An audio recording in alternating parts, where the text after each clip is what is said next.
تو جنہوں نے نیکی پر زندگیاں گزاری ہوتی ہیں پھر ان کو آخری وقت میں یوں موت آتی ہے۔ شیخ سکتی رحمۃ اللہ علیہ فرماتے ہیں کہ ہم بیٹھے ہوئے تھے ایک کنویں کے قریب، ایک آدمی آیا اور ہم سے کہتا ہے کہ بھئی کوئی اچھی جگہ ہے جہاں انسان مر سکے۔ ہم بڑے حیران ہوئے اس کی بات کو سن کر، تو میں نے کنویں کی طرف اشارہ کر دیا کہ یہ اچھی جگہ ہے، سایہ دار بھی ہے، پانی بھی ہے۔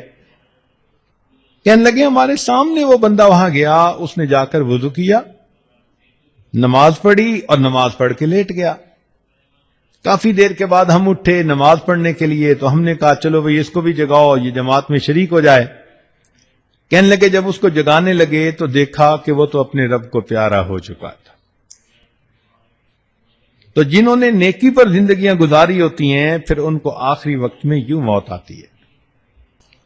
شیخ سکتی رحمۃ اللہ علیہ فرماتے ہیں کہ ہم بیٹھے ہوئے تھے ایک کنویں کے قریب، ایک آدمی آیا اور ہم سے کہتا ہے کہ بھئی کوئی اچھی جگہ ہے جہاں انسان مر سکے۔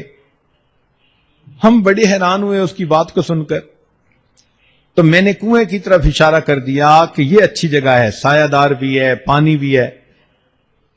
کہنے لگے ہمارے سامنے وہ بندہ وہاں گیا، اس نے جا کر وضو کیا، نماز پڑھی اور نماز پڑھ کے لیٹ گیا۔ کافی دیر کے بعد ہم اٹھے نماز پڑھنے کے لیے، تو ہم نے کہا چلو بھئی اس کو بھی جگاؤ، یہ جماعت میں شریک ہو جائے۔ کہنے لگے جب اس کو جگانے لگے تو دیکھا کہ وہ تو اپنے رب کو پیارا ہو چکا تھا۔